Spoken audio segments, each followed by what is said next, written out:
సభకు నమస్కారం. వనజీవి రామయ్య గారి సంస్మరణార్థం ఈరోజు ఏర్పాటు చేసిన ఈ కార్యక్రమానికి వచ్చిన పెద్దలు మిత్రులు హరీష్ రావు గారు, సుభాష్ రెడ్డి గారు, వి ప్రకాష్ గారు, తమ్ముడు నరేష్ ఈ కార్యక్రమ నిర్వహణ బాధ్యతలు తీసుకొని మిగతా ఫ్రెండ్స్ అందరు వచ్చినారు. ఈ మిట్టపల్లి సురేందర్ అనే తమ్ముడు ఈ కార్యక్రమానికి పిలిచినందుకు ప్రత్యేక ధన్యవాదాలు.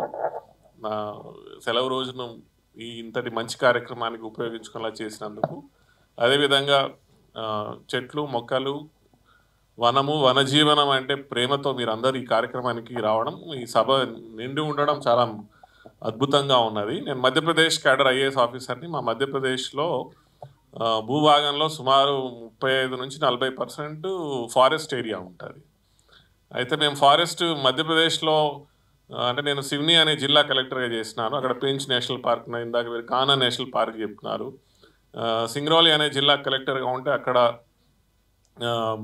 బాంధవ్గఢ్ నేషనల్ పార్కు, ఇట్లా అనేక నేషనల్ పార్క్స్, టైగర్ శాంచురీస్, వీటి మధ్యలో నుండి వచ్చినటువంటి ఆఫీసర్గా మధ్యప్రదేశ్లో మేము చాలా వరకు ఈ ఫారెస్ట్ కన్జర్వేషన్ సంబంధించి, ఎన్వైరన్మెంట్ కన్జర్వేషన్ చాలా యాక్టివిటీస్ చేయడం జరిగింది. మనము ఇటు సత్పుడా, వింధ్య పర్వతాలు ఏవైతే ఉన్నాయో దీని కిందికి దిగినట్టయితే మనము దక్షిణ భారతదేశం ఈ డెక్కన్ ప్లాట్యూలోకి వస్తాము. అయితే ఈ డెక్కన్ ప్లాట్యూలోకి వచ్చిన కొద్దీ మనము ఈక్వటోరియల్ అంటే మనము ఈక్వేటర్కి దగ్గరికి వచ్చేస్తాం. వచ్చినప్పుడు మనకి సూర్యకిరణాలు డైరెక్ట్గా మన మీద పడడం వల్ల, ప్లస్ మనము భూభాగాన్ని అత్యధికంగా దోహనం చేసుకోవడం వల్ల కూడా మన దగ్గర ఫారెస్ట్ ఏరియా చాలా తగ్గిపోయింది కాలాంతరంలో. వనజీవి రామయ్య గారు చేసినటువంటి ఈ కార్యక్రమం ఏదైతే అంటే వారి జీవితకాలంలో చేసినటువంటి కార్యక్రమం ఏదైతుందో, ఇందాక బాలలత గారు చాలా మంచి ఒక పాయింట్ చెప్పినారు. నేను దానికి సపోర్ట్గా నేను చెప్తున్నాను. ఒకటి ఆలోచన. మనందరం బాగా అర్థం చేసుకోవాల్సింది ఏంటంటే, ఒక ఆలోచన అనేది, ఒక ఐడియా అనేది, ఒక ఐడియాలజీ అనేది, దానికి కేవలం జననం ఉంటుంది కానీ మరణం ఉండదు. ఈరోజు మనం చూసుకున్నట్టయితే వనజీవి రామయ్య గారు చేసినటువంటి తన కార్యక్రమము, తన ఆలోచన, తను జీవితకాలంలో చేసిన కార్యక్రమము, తన ఆలోచన ఏదైతే ఉందో, తను పరమపదించిన తర్వాత కూడా ఆ ఆలోచన ఏదైతే ఉందో అది ఖచ్చితంగా అది బ్రతికే ఉంటుంది. ఇది మనకు ఐడియాలజీకి, ఒక ఐడియాకి, ఒక ఆలోచనకు ఉన్నటువంటి చాలా పవర్ఫుల్ శక్తి మనం అందరం గమనించాలి. చాలాసార్లు అంటే ఇందాక మీరు చెప్పినారు పద్మశ్రీ వారికి ఇచ్చాము. మేబీ మనం భారతదేశంలో పుట్టినాం కాబట్టి వారికి పద్మశ్రీ వచ్చింది కాబట్టి, ఇక అదే సౌత్ ఆఫ్రికాలో లేకపోతే యూరోప్లో పుట్టుంటే నోబెల్ ప్రైజ్ వచ్చి ఉండేది కావచ్చు వారికి. కానీ మనం ఇక్కడ మనము చేసిన కార్యక్రమము, చేసినటువంటి యాక్టివిటీ అనేది ఇక్కడితో ఆగేది కాదు. ఇలాంటి అనేక కార్యక్రమాలే కాకుండా 2-3 విషయాల పట్ల మనం ఒక ఉద్యమ రూపంలో దీన్ని ముందు తీసుకెళ్ళాలి. ఒకటి, ప్రైవేట్ వ్యక్తులు, ఇండివిజువల్స్, మనము ఇప్పుడు ఫర్ ఎగ్జాంపుల్ నాకు ప్రేమ ఉన్నదనుకో, మొక్కలు నాటాలి చేయాలనంటే నేను నా ఇండివిజువల్ ఫారెస్ట్ నిర్మించుకునే హక్కు నాకు కలగాలి. హరీష్ అన్న దీని గురించి మనం ఆలోచించాల్సిన ప్రభుత్వాల వాళ్ళు కూడా, నేను మధ్యప్రదేశ్లో ఉండి మేము ప్రైవేట్ ఫారెస్టేషన్ మీద చాలా ఎక్కువ ఫోకస్ చేస్తున్నాం. ఇప్పుడు మేము విజన్ 2047లో కూడా మేము ఇది పెట్టినాము. ఏంటంటే ఇండివిజువల్గా ఇప్పుడు మన భారతదేశం జనాభా 140 కోట్లు అయింది. ఇది ఎక్కడ దాకా పోతుంది? 160 కోట్ల తర్వాత పోయి కిందికి వస్తుంది. ఆల్రెడీ మన ఫర్టిలిటీ రేట్ తగ్గిపోతూ ఉన్నది, మన పాపులేషన్ తగ్గుతుంది. ఆ తర్వాత మనకి ఈ భూభాగంలో ఏదైతే ఉన్నదో, ఎంత ఇల్లు కట్టుకుంటాము, మిగతా ఇండస్ట్రియలైజేషన్ అవి ఇవి చేసుకున్న తర్వాత ఆ తర్వాత ఎక్స్పాన్షన్ కూడా స్కోప్ లేదు, అవసరం కూడా ఉండదు. మళ్ళీ ఫారెస్టేషన్ ఏదైతే ఉన్నదో మళ్ళీ తిరిగి పెరుగుతుంది. సో ఇండివిజువల్ ఫారెస్టేషన్ అంటే వ్యక్తిగత ఫారెస్ట్లు నిర్మించుకునేటువంటి హక్కు కూడా మనం ప్రజలకి, జనాలకి కనిపించాలి. ఎందుకంటే ఇప్పుడు ఏ విధంగానైతే మనం చూస్తున్నామో ఈ సోషల్ అంటే ఇప్పుడున్నటువంటి ఈ మన సామాజిక వ్యవస్థలో ఏమవుతున్నదంటే వ్యక్తి చాలా ఎక్కువ ఇండివిజువలిస్టిక్ అయిపోయి, ఆ తర్వాత మళ్ళీ రియలైజ్ అయింది మన కరోనా వచ్చిన తర్వాత మళ్ళీ ఆ పాత రోజులే మంచి అనేటటువంటి దారికి మళ్ళీ ప్రతి ఒక్కరు అర్థం చేసుకున్నారు. ఊళ్ళల్లో ఉన్న వాళ్ళ పాత ఇళ్ళను కూడా మంచిగా చేసుకొని దానికి ప్రహరీ గోడలు పెట్టుకొని మళ్ళీ వీకెండ్స్కి ఊరికి పోయి ఆడనే ఉండడం మంచిదని అందరికీ అర్థమైపోయింది.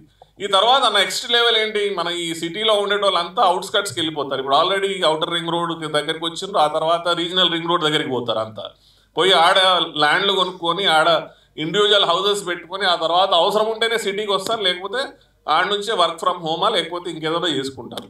సో మనం ఇండివిజువల్ ఫారెస్టేషన్ మీద మనం అంటే గవర్నమెంటే ఎందుకు ఫారెస్ట్ నిర్మించుకోవాలి, ప్రైవేట్ వ్యక్తులకు ప్రైవేట్ వ్యక్తులు కూడా ఫారెస్ట్ నిర్మించి, ఇందాక ప్రకాష్ గారు అన్నట్టు చెట్లు అల్టిమేట్గా మనం ఎన్వైరన్మెంట్ ఈ పర్యావరణం ఉన్నంత కాలమే మనం బతుకుతాం. పర్యావరణం నశించినామంటే మనం నశించిపోయి, ఎందుకంటే మనము మనిషి అనేటోడు అన్ని ఎన్నో చరాచర జీవరాశులలో ఒక జీవరాశి మాత్రమే. కానీ మనం ఏం చేసినాము, కాలాంతరంలో ఉన్న పశువులని ఉన్న వైల్డ్ లైఫ్ని అన్నిటిని మనము పెట్స్గా చేసుకొని మనం బతకడం స్టార్ట్ చేసినాం. సో ఒకటి ఈ పాలసీ పరంగా కూడా ఇలాంటి వనజీవి రామయ్య గారి అంటే ఇప్పుడు ఫర్ ఎగ్జాంపుల్ మనం తెలంగాణలో ఒకవేళ మళ్ళీ హరితహారానికి ఇంకొక రూపకల్పన చేసుకున్నట్టయితే దాని పేరే వనజీవి రామయ్య బృందావనం అని ఎందుకు పెట్టకూడదు? అంటే గ్రామానికి పెట్టినట్టయితే వారి ఆలోచన, వారి ఏదైతే ఈ ఐడియా ఏదైతే ఉందో అది సజీవంగా నిలిచిపోతాయి. సో అలాంటి డిసిషన్స్ కూడా మనం తీసుకోవాల్సినటువంటి అవసరం ఉన్నది. ఇంకా మనం చెట్లు పర్యావరణం గురించి ఎంత చదువుకుంటే అంత. నేను మధ్యప్రదేశ్లో సింగరౌలి అనే జిల్లా కలెక్టర్గా ఉన్నప్పుడు అక్కడ సాల్ ఫారెస్ట్ ఉంటుంది, అంటే సాలువ చెట్లు అంటాం కదా, ఇక్కడ సాల్ ఫారెస్ట్ చాలా పొడుగు ఉంటాయి. అంటే ఒక్కొక్కటి 100 ఫీట్లు 200 ఫీట్ల దాకా పోతాయి. అయితే ఆ చెట్ల మధ్యలో తిరుగుతున్నప్పుడు నేను తెలియక అంటే ఈ విషయం చెప్తున్నా, ఎందుకనంటే మనం అన్ని సమయాన మనకు ఎవరో ఒకరు ఏదో ఒకటి నేర్పుతారు. నేనేమన్నానంటే ఈ సాలువ చెట్లు ఉన్నాయి కదా, ఇంత అద్భుతంగా ఇక్కడ పెరిగినాయి, ఇదేంటి మనము వెస్టర్న్ మధ్యప్రదేశ్లోనే ఎక్కువ ఉన్నాయి, ఈ ఈస్టర్న్ మధ్యప్రదేశ్లో ఎక్కడ చెట్లు కనిపించట్లేవు ఇవి అని అడిగిన అనమాట ఒక ఫారెస్ట్ ఆఫీసర్ని. దీని సీడ్స్ తీసుకెళ్ళి అక్కడ కూడా చల్లితే అక్కడ కూడా ఇంత పెద్ద ఇంత పొడుగైనటువంటి సాల్వ ఫారెస్ట్ ఏర్పడుతుంది కదా అని అంటే, సార్ దానికి సీడ్స్ ఏమి ఉండవు అసలు, అది ఆ మొక్క ఎక్కడైతే ఆ చెట్టు ఎక్కడైతే మొలుస్తుందో అది దాని పరిసర ప్రాంతాలలోనే ఇంకొక చెట్టు మొలుస్తుంది. అది అక్కడ ఇంతవరకు దాన్ని నర్సరీలో దాని చిన్న మొక్కలు తయారు చేసి తీసుకుపోయి ప్లాంటేషన్ చేసే పద్ధతే కనుక్కోలేకపోయినారు ఫారెస్ట్ ఆఫీసర్లు ప్లస్ నర్సరీలు నడిపించేవాళ్ళు. సో మనం చాలా నేర్చుకునే ఉన్నది. మనము మనిషి అనే జీవి ఈ భూమి మీద అతి తక్కువగా ఇప్పటి వరకు నాలెడ్జ్ సంపాదించుకోగలిగిండు, ఇంకెంతో నాలెడ్జ్ ఈ విషయాలలో సంపాదించుకోవాల్సిన ఉన్నది. కాబట్టి ఇలాంటి కార్యక్రమాల ద్వారా అదేవిధంగా ఇంతటి మహానుభావులను మనం స్మరించుకొని ఎన్నో యాక్టివిటీస్ చేసి మనము వారి ఆలోచన విధానాన్ని ముందుకు తీసుకెళ్లాల్సిన అవసరం ఉన్నది. ఇలాంటి కార్యక్రమాలు ఇంకా చేసుకుంటూ ఖచ్చితంగా అనేక ప్రభుత్వాలు వారి జీవితాన్ని వారు చేసినటువంటి యాక్టివిటీస్ని అనుకరణగా తీసుకొని ముందుకెళ్తారని అనుకుంటూ మరొకసారి నిర్వహణకర్తలకు మీకు మనస్ఫూర్తిగా ధన్యవాదాలతో జై హింద్.